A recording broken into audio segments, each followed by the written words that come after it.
Hello everyone, my name is Chulal Kumaut and today we are start NCRT 6 to 12th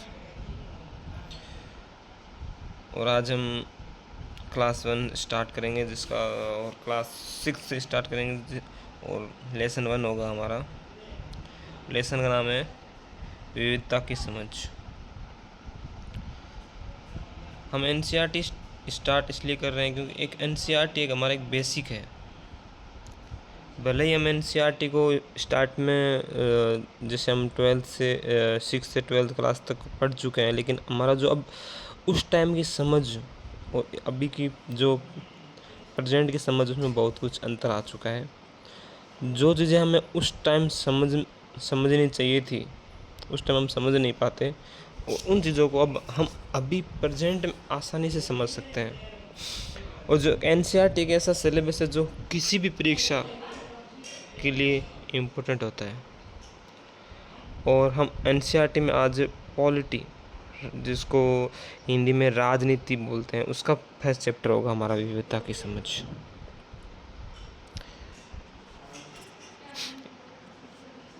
तो हम chapter start करने से पहले कुछ सामान्य सी बातें कर लेते हैं कि हम इस क्लास स्टार्ट कर रहे हैं उसका क्या उद्देश्य है, उसको कहाँ तक लेके जाएंगे, इस बारे में हम पहले 1 से 2 मिनट के लिए बातचीत कर लेते हैं।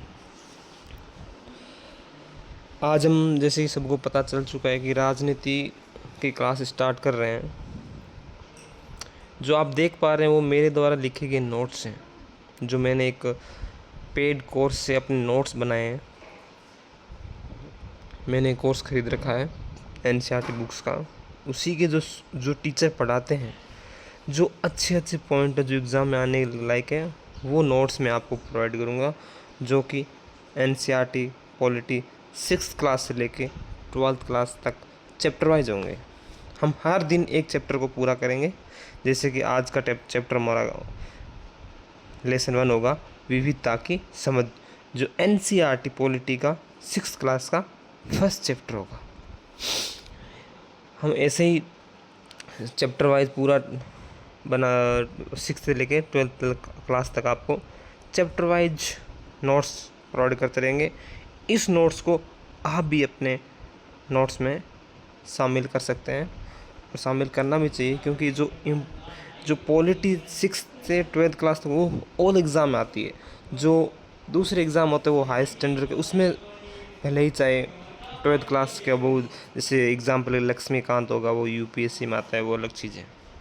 जो ये चैप्टर हमारा होगा 6 से 12th क्लास का, वो बेसिक क्लास, जैसे कि कोई भी परीक्षा हो, रीट हो, अभी जो प्रेजेंट में चतुर्थ श्रेणी आ रही है उसको SSC CGL हो गया, SSC MTS, SSC CHSL, REET, जो भी 6 जो एजुकेशन से जो रिलेटेड जो एग्ज़ाम होते हैं, जैसे शिक्षा भर्ती जो आती है अपने 2nd ग्रेड, 1st ग्रेड, उस सब में एग्ज़ाम ये आता रहेगा। तो मैं पहले बोल चुका हूँ, मेरा नाम शिवलाल कुमार है, जो मैं आपको अब चैप्टर वाइज पॉलिटी पढ़ाऊँगा और आप अपना योगदान दीजिए, आप क्लास को शेयर कीजिए, जिससे हमारा और मोटिवेशन बढ़े। मनोबल एक ऐसी चीज़ है जो इंसान से कुछ भी करवा सकती है। तो कृपया कीजिए और खुद समझे, अपने दोस्तों को भी क्लास शेयर करें जिससे वो भी समझ पाए। एक बहुत अच्छे नोट्स बनाए हैं मैंने खुद हाथों से लिख के, तो इस नोट्स का कुछ लाभ उठाए। मेरा तो मानना यही है, लाभ उठाए कुछ, ठीक है।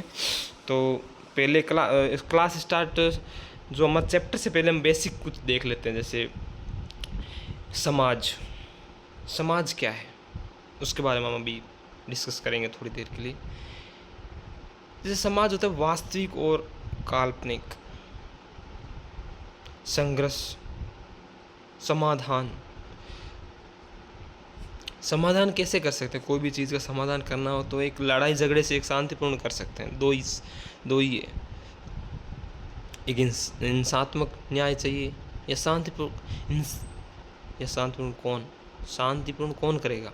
हिंसा तो कोई भी लड़ सकता है, कोई भी कर सकता है, लेकिन शांतिपूर्व न्याय कैसे होगा, क्या सिस्टम होना चाहिए, उसी के लिए होगा ये सब। राज्य कैसे आया? स्टार्टिंग में वहाँ राजा महाराजा का शासन था, उसका ज़मीन थी, गांव थे। राज्य कैसे बना, ये सोचने की चीज़ है। राज्य कैसे आया, सामाजिक समझौते, सिद्धांत, ये कैसे हो गए, ये सब कैसे आया, उसके बारे में आपको सोचना चाहिए। और इस बारे में आपको आगामी क्लासों में आपको सब कुछ समझ में आ जाएगा। आप ध्यान लगा के सुने बस। सामाजिक समझौते, राज्य, तत्व भी अब अलग अलग टाइप के तत्व हैं। भूभाग, जैसे एक राज्य होता है, उसमें ये तत्व मिलकर एक राज्य बनता है। बेसिकली कहने का मतलब ये है। भूभाग, जनसंख्या, सरकार के भी अलग अंग है। उसके बाद संप्रभु। अब सरकार के क्या अंग है, सरकार क्या है, सरकार कितने टाइप की होती है, सरकार में कितने भाग है। विधायिका कानून बनाती है, सिस्टम है अपना, सिस्टम बनाती है। कार्यपालिका कानून को लागू करती है। न्यायपालिका न्याय दिलाती है। कानून बन गया, कानून बना दिया, कागज में कानून हो गया, चलो ये 400 कानून आज बन चुका है, उसको लागू करने वाला भी चाहिए, वो काम कार्यपालिका करेगी। कानून बन गया, लागू हो गया। हमारा समाज ऐसा है, कानून बन गया, लागू हो गया, उसका उल्लंघन करने वाले भी बहुत हैं। उनके लिए बनाइए न्यायपालिका। न्याय उल्लंघन होगा, किसी के अधिकार का उल्लंघन होगा, उस बंदे को न्याय चाहिए, तो न्यायपालिका उसको न्याय दिलाएगी। ये अंग है जो आपको मुझे लगता है समझ में आ गए होंगे। विधायिका, कार्यपालिका, न्यायपालिका। आगे आ गया संविधान, अधिकार। अब संविधान के अधिकार भी है। समाज में रहना है तो अधिकार चाहिए, अधिकारों के बिना रह नहीं सकते। तो ये है चीज़ें, समानता या विशेष अधिकार, भेदभाव, अधिकार, समानता के लिए संघर्ष, ये विविधता की चीज़ें हैं कुछ। तो चलो ठीक है, हमने कुछ थोड़ा बहुत समझा। उसके बाद हम स्टार्ट करते हैं विविधता की समझ, जो NCERT पॉलिटी का 6th क्लास का फर्स्ट चैप्टर है। इसमें हमें समझाया गया असमानता, ज़मीन और संसाधनों का अभाव। लोगों के साथ असमानता क्या होती है, किस टाइप से असमानता हो सकती है। जैसे पहला पॉइंट है ज़मीन और संसाधनों का अभाव। किसी के पास संसाधन ज़्यादा होते हैं, किसी के पास ज़मीन ज़्यादा होती है, किसी के पास कम होती है। ये क्या है, ये अभाव है, ये असमानता है। कोई गरीब होता है, कोई अमीर होता है। जाति और धर्म में भी असमानता नज़र आती है। हमारे समाज में भी अभी असमानता है, हमारे गांव में असमानता है, हमारे घर में कहीं कहीं आपको असमानता मिलेगी, तो आप उसको समझे। आगे है पूर्व की स्थिति, ज़मीन। अब असमानता है, असमानता कैसे आ गई? जन्म आधारित जाति, पुराने टाइम में जन्म के आधार पर जो भी सिस्टम होता था। जाति आधारित व्यवसाय, जाति के आधार पर उसका काम बांट दिया जाता था। जाति बदलना संभव नहीं है।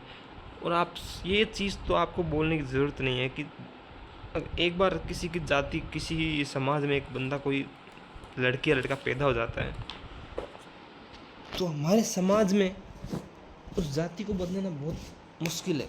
हालांकि कानून बन चुके हैं कि आप अपनी जाति बदल सकते हैं, लेकिन वही है ना, हम तो गांव में रहने वाले, गांव के बंदे हैं।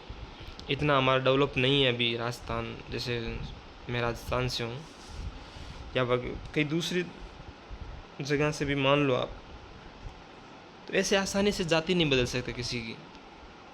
सोचते हैं लोग क्या कहेंगे, समाज क्या कहेगा, ये वो, ये चीज़ें हैं कुछ।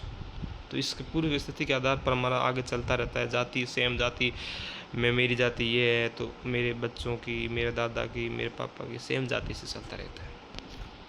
आगे आता है, चलो आगे बढ़ते हैं थोड़ा। विविधता के पहलू, और इस साइड है गैर बराबरी। खान पान, कहीं भी जाओ आप, खान पान अलग होगा। जैसे मैं ऑलमोस्ट इंडिया के हर स्टेट में घूमा हूँ, तो उसको अच्छी तरह से समझ सकता हूँ और आपको अच्छी तरह से समझा सकता हूँ। जैसे आप जम्मू कश्मीर में जाइए और आप अब साउथ में जाइए तो खाने पीने, पहनावा, धर्म, भाषा बहुत अंतर मिलेगा आपको। नॉर्थ में हमारे नॉर्मली गेहूँ, बाजरा ये चलता है, वहीं आप साउथ में चला जाएगा तो चावल चलता है, उधर बहुत ज़्यादा चावल है। हालांकि ये बदलाव अभी का नहीं हो, पहले का बदलाव है कि जहाँ पर फसल जो ज़्यादा होती है उसी के अकॉर्डिंग हम जो लोग अपने आप को ढाल लेते हैं। तो साउथ में आप बोली भी अलग अलग, नॉर्थ में नॉर्मली क्या है हिंदी मिक्स होती है, साउथ में वहीं बहुत डिफरेंट होता है। जैसे तमिलनाडु में तमिल बोलेंगे, केरल वाले मलयालम बोलेंगे, ये सब चलते रहता है। जो बहुत कुछ आप अभी जब आप घूमोगे इधर उधर आपको ये बहुत अच्छी तरह से समझ आ जाएगा। अब गैर बराबरी क्या है, अब आवश्यक ज़रूरतें पूर्ति नहीं होना, भोजन, घर, कपड़े, स्कूल, ये जो चीज़ें हैं वो अमीर और गरीब में आपको देखने को मिलता है। गरीब को 2 वक्त की रोटी पाने के लिए मजदूरी करनी पड़ती है, वहीं अमीर को इतना कष्ट नहीं होता। अमीर का घर होता है, गरीब का घर नहीं, अच्छा घर नहीं होता। गरीब अच्छे कपड़े नहीं पहनता, अमीर अच्छे कपड़े पहनता है। स्कूल में भी गरीब का बच्चा सरकारी स्कूल में जाएगा, प्राइवेट स्कूल में जिसको अमीर का लड़का जाएगा, वो गैर बराबरी है। हमारे समाज में गैर बराबरी है चीज़ें। अब आगे आता है विविधता हमारे जीवन को कैसे समृद्ध करती है, उसके बारे में हम आगे पहचानते हैं। परिचय करवाना और परिभाषा। परिचय करवाने में हमारा ये है व्यवहार, खान पान और पहनावा। ये ये चीज़ें विविधता हमारी नज़र आती है, जो हमारे इंडिया में वो जो है वो बहुत ज़्यादा विविधता है। आप नॉर्थ में जाओगे अलग अलग टाइप मिलेगा, साउथ में जाओगे अलग, वेस्ट ईस्ट सब विविधता है। वही इसीलिए तो बोलते हैं विविधता में एकता। इंडिया एक ऐसी चीज़ है आपको। अभी आपको आगे मिलेगा भाषा, नए विचार, कहानी, वर्तोत। अब इसमें आपको क्या समझना है कि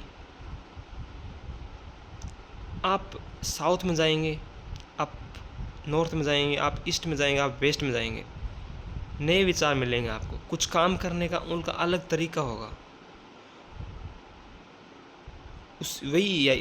वो चीज़ यहीं समझाएगी कि नए विचार, आप केरल में जाएंगे, आप लद्दाख में जाएंगे, उधर नए केरल वालों के अलग विचार होंगे और लद्दाख वालों के अलग विचार होंगे। उनका काम करने का तरीका अलग होगा, इनके काम करने का तरीका अलग होगा। और कहानी भी, जैसे आगे लिखा हुआ कहानी, नॉर्थ में अलग महाराजा की कहानी होगी, साउथ में अलग महाराजा की कहानी होगी, नॉर्थ में अलग गाँव की कहानी होगी, साउथ में अलग गाँव की होगी, वेस्ट ईस्ट सब में अलग अलग कहानी होगी। जैसे लद्दाख में पश्मीना शाल बनाई जाती है,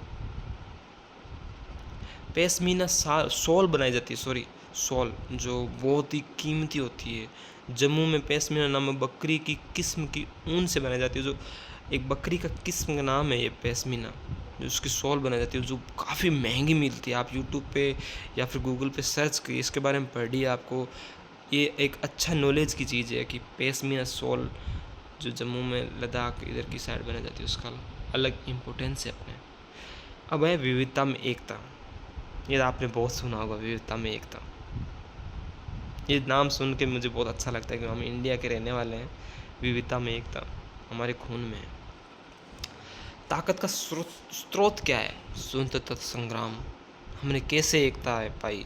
वो हमारी स्वतंत्रता था जो 19 में हमने पाई थी। हमारे दादाजी को, परदादा को ये चीज़ें बहुत अच्छी तरह से पता होगी कि उन्होंने कैसे लड़ाई लिया या फिर लड़ाई की, या फिर उन्होंने कैसे लड़ाई देखी। हमारे देश को स्वतंत्र होते उन्होंने अपनी आँखों से देखा है। तो उनके पास एक बार बैठिए और पूछिए कि उस टाइम की कहानी क्या थी, उस टाइम क्या हुआ था। वो आपको सुन के बहुत अच्छा लगेगा। मैं भी कभी सुनता हूँ। भारत की खोज जो जवाहरलाल नेहरू की लिखी हुई है बुक, वो जवाहरलाल नेहरू उसके राइटर हैं। तो एकता, विश्वास और प्रथाओं को स्वीकार करने की भावना, जो कि कुछ चीज़ें हैं उसमें भारत की खोज में चीज़ें लिखी हुई है। भारत की खोज भी आपको गूगल पे मिल जाएगी, उसको देखिए, उसमें समझिए कि क्या है, उसको समझना बहुत ज़रूरी है। चलो, हमारा आज का चैप्टर जो है NCERT का, वो बहुत छोटा सा सिंपल भाषा में लिखा हुआ है, जो आपको अच्छा लगा होगा। इसी तरह हम नेक्स्ट चैप्टर भी पढ़ा देंगे, चैप्टर वाइज पूरा कोर्स आपको 6 क्लास का, फिर 7th 8th 9th 10th और 12th तक लेकर जाएंगे। अगर कुछ चेंज करना हो, मैंने पहली क्लास ली है, आपको चीज़ें कुछ अच्छी नहीं लगी हो तो प्लीज़ कमेंट करके मुझे बताइए, उसमें वो चीज़ मैं अपने आप में सुधारूँगा। और मुझे और क्या नया करना चाहिए, मुझे चैप्टर को कैसे पढ़ाना चाहिए, उसके बारे में प्लीज़ मुझे बताइए, जिससे आपको अच्छी तरह से समझ में आ सके।